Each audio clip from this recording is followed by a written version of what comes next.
I've spent a lifetime watching money move in and out of people's lives. Here's the blunt truth nobody wants to say at parties. Most people aren't poor because they don't earn enough. They're poor because of what they buy.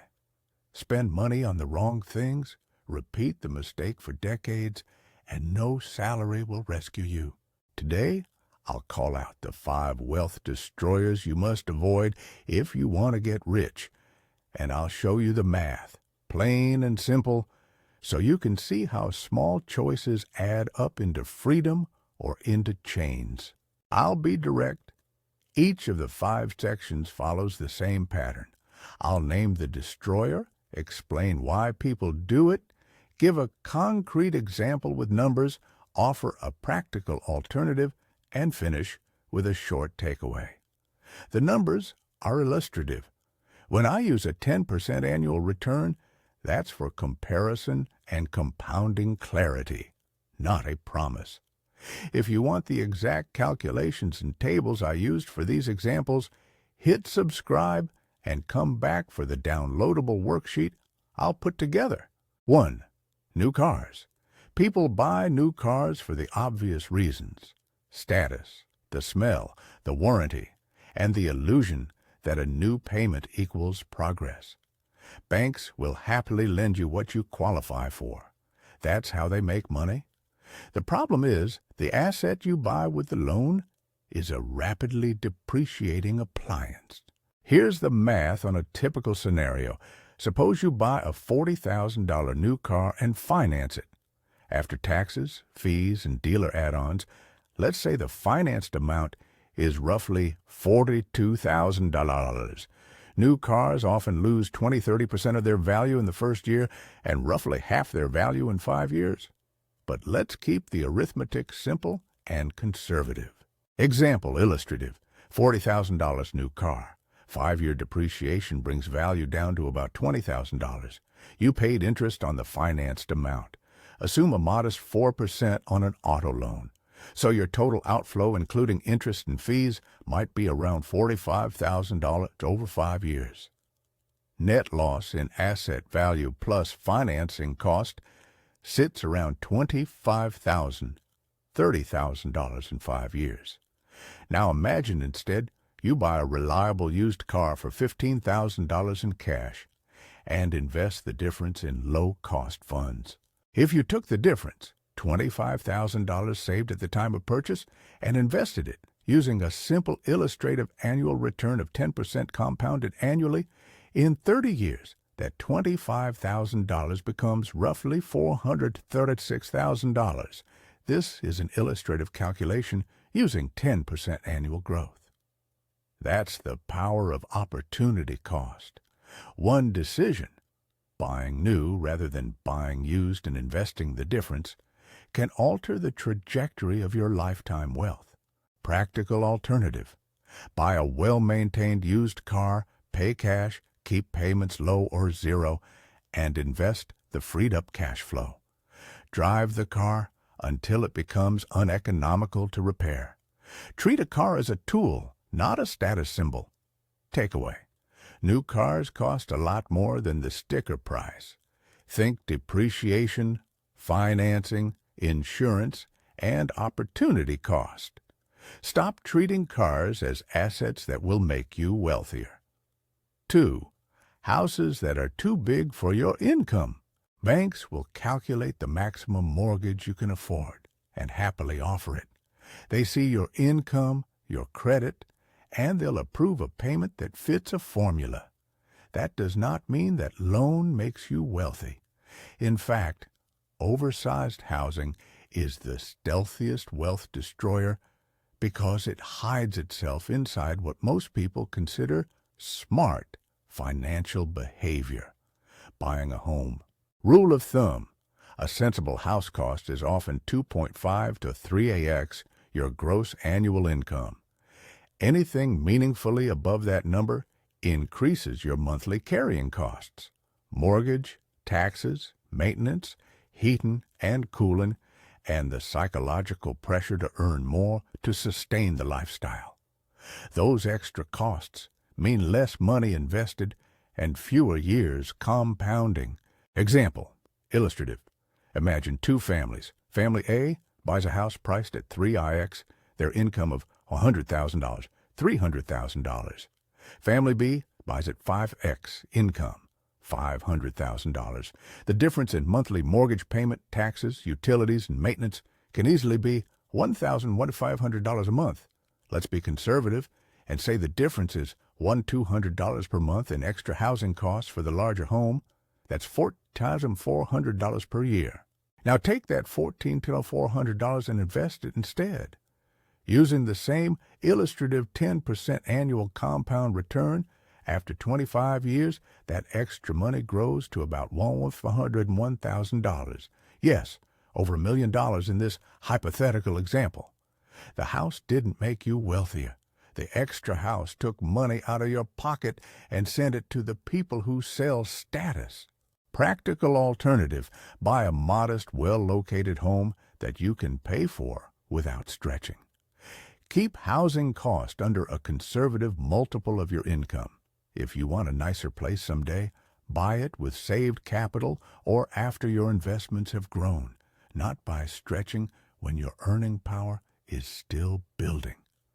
Takeaway: banks lend you the maximum. That's not the same as what will make you wealthy. Let your house be a place to live, not an expensive identity purchase. 3. Brand new furniture and constant home refreshes. Furniture and home decor are eating habits for status. They look small. $5,000 for a living room set, $2,000 for a dining table, a few hundred here and there for replacements and seasonal upgrades, but they add up. People feel they should update every few years to keep up appearances. Retailers and influencers cash in on that impulse. Example, illustrative. Suppose you spend $8,000 furnishing your home when you move in, then another $3,000 every 5 years in style updates and new decor. Over 30 years, that's $8,000 plus basen, $3,000, house $23,000 spent on furniture. Now consider financing portions of that on store cards or credit at high interest. Or consider the opportunity cost. If instead you delayed upgrades and purchased high-quality used pieces, or bought slowly over time, you could put that $23,000 into investments. Using our 10% illustrative return, $23,000 invested today would grow to roughly $266,000 in 30 years. Even if you only redirected half that spending, the result would still be a meaningful nest egg. Practical alternative: buy better used, buy one great piece at a time, wait until you can pay cash, or prioritize function over fashion. Let your home accumulate character, not debt. Takeaway: constantly updating your home gradually drains money that compounds elsewhere. Buy what lasts, avoid fashion as an expense. 4. Chasing the latest tech and gadgets. Tech marketing invents urgency, new models, better specs, planned obsolescence. People treat phones, laptops, and wearables like fashion. Replace them every year or two, and you have a steady hemorrhage of cash. Example, illustrative. Suppose you upgrade your phone every 2 years, spending $1,000 each time, and you also replace a laptop every 4 years for $1,500.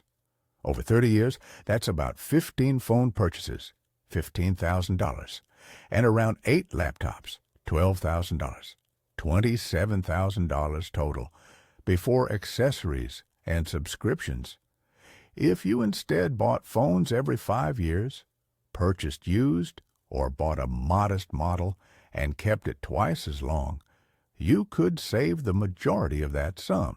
If you invested that $27,000 at an illustrative 10% annual return, in 30 years it becomes about $312,000. Again, not a promise, an illustration of compounding opportunity cost.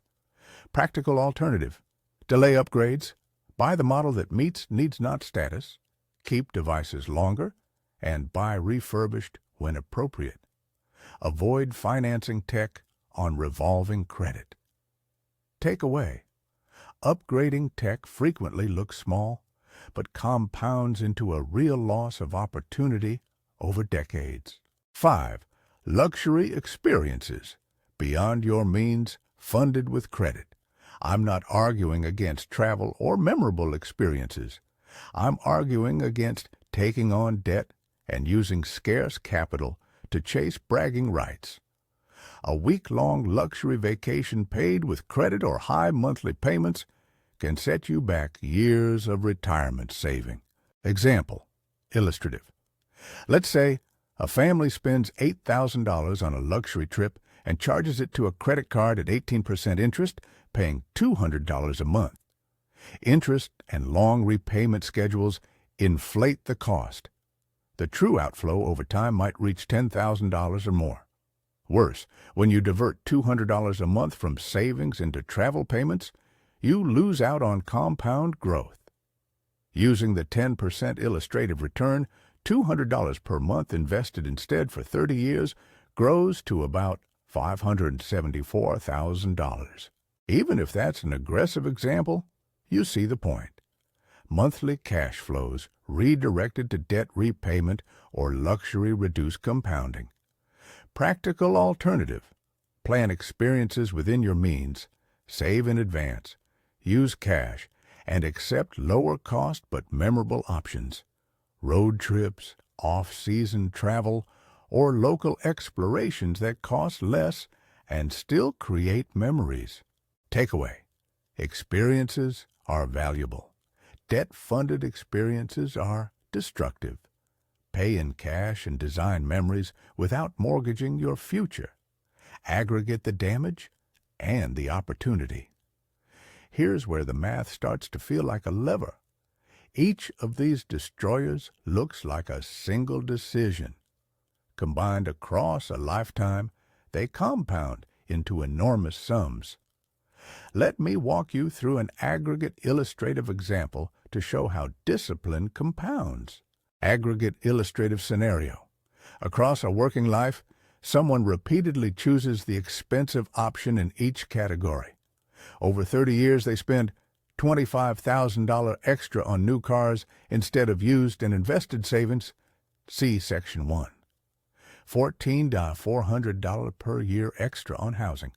Let's call this a cumulative $400,000 to $32,000 outflow over 30 years, but the real cost is lost investment growth.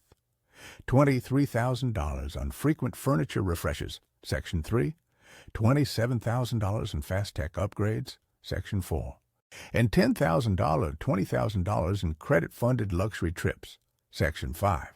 That's a lot of money, but the real story is what those amounts become if invested rather than spent. For a simpler conservative calculation, suppose you manage to free up $800 per month by avoiding these 5 destroyers, $800 that you redirect into low-cost investments each month. If you invest $800 per month for 30 years at an illustrative 10% annual return, you end up with roughly $200,000. If your real freed-up cash is $200 per month, that number jumps well beyond $1.7 million. You don't need to believe the precise numbers. The point is structural. Small monthly savings invested persistently compound into life-changing sums. The spend-first lifestyle keeps you in the churn. The invest-first lifestyle lets time do heavy lifting. Behavioral causes. Why these traps work? Why do people fall for these traps? Because human psychology is predictable. Social proof tells you what choices are acceptable. Status signaling nudges you to align spending with a perceived peer group. Instant gratification rewards the present self at the expense of the future self. Credit financing makes future payments invisible. Marketers design experiences that make spending feel like investment in identity. Recognize the behavioral levers. When you feel envy or a need to keep up, slow down. When you are offered instant financing, calculate the lifetime cost. When something feels like a requirement to belong, ask whether it's the belonging you want or the display. Practical steps you can implement tomorrow. Here are concrete, replicable actions to stop these wealth destroyers from eating your future. First, freeze large impulse purchases for 30 days. That pause breaks marketing momentum and gives your future self a voice. Second, set a housing cap based on conservative multiples of income. Aim for 2.5 to 3x gross income or a mortgage payment no more than 25 or 30% of take-home pay. If a bank approves more, thank them, but don't accept it as advice. Third, refuse new car payments as a matter of principle. Buy dependable used cars, pay cash, and time your ownership to maximize years between purchases. Fourth, buy furniture slowly. Spend on quality and second-hand, and avoid store financing plans. Let your house become an accumulation of meaningful pieces, not a catalog of trends. Fifth, upgrade tech less often. Keep devices longer, buy refurbished when appropriate, and treat gadgets as tools, not fashion statements. Sixth, plan experiences in cash. Build a travel fund, choose off-peak travel, and find lower-cost, meaningful options. Don't use credit to finance lifestyle. Seventh, automate the reinvestment of your savings. If your avoided spending frees up $500 a month, set up an automatic contribution into a diversified, low-cost investment vehicle. Time and discipline will do the rest. Credibility.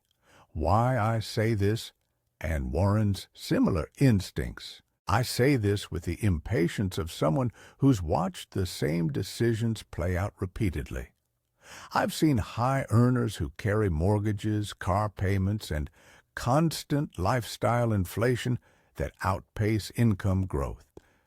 I've watched them blame the system when, in most cases, the excuse is the habit of spending to match or exceed a desired identity. Warren Buffett has lived this philosophy. He chooses modest habits that free up capital to be invested. He lives in a house he bought decades ago.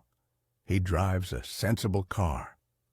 Buffett's life is a demonstration that accumulation of productive capital is often more decisive than flashy consumption.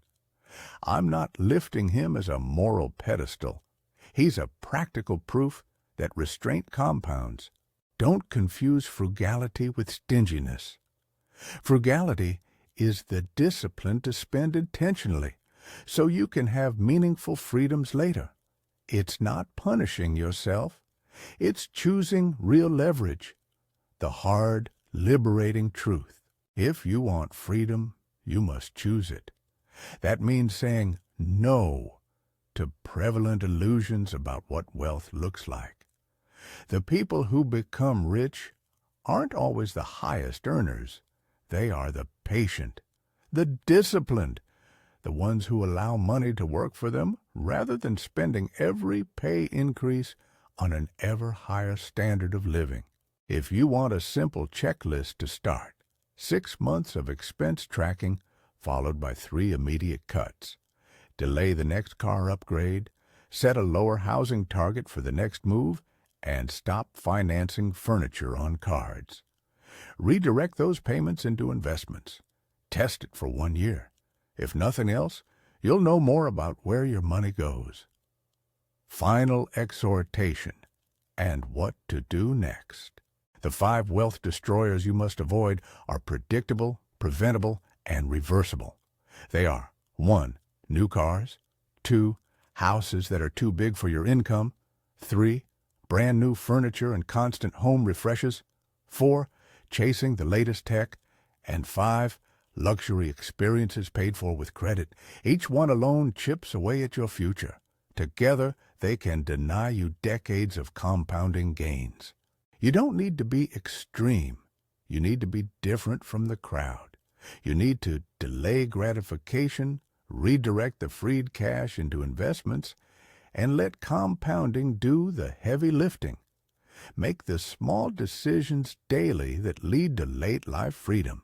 If this changed how you see your next purchase, subscribe and watch the next video where I break down the exact saving to investing mechanics and give a downloadable spreadsheet so you can run the numbers for your own life.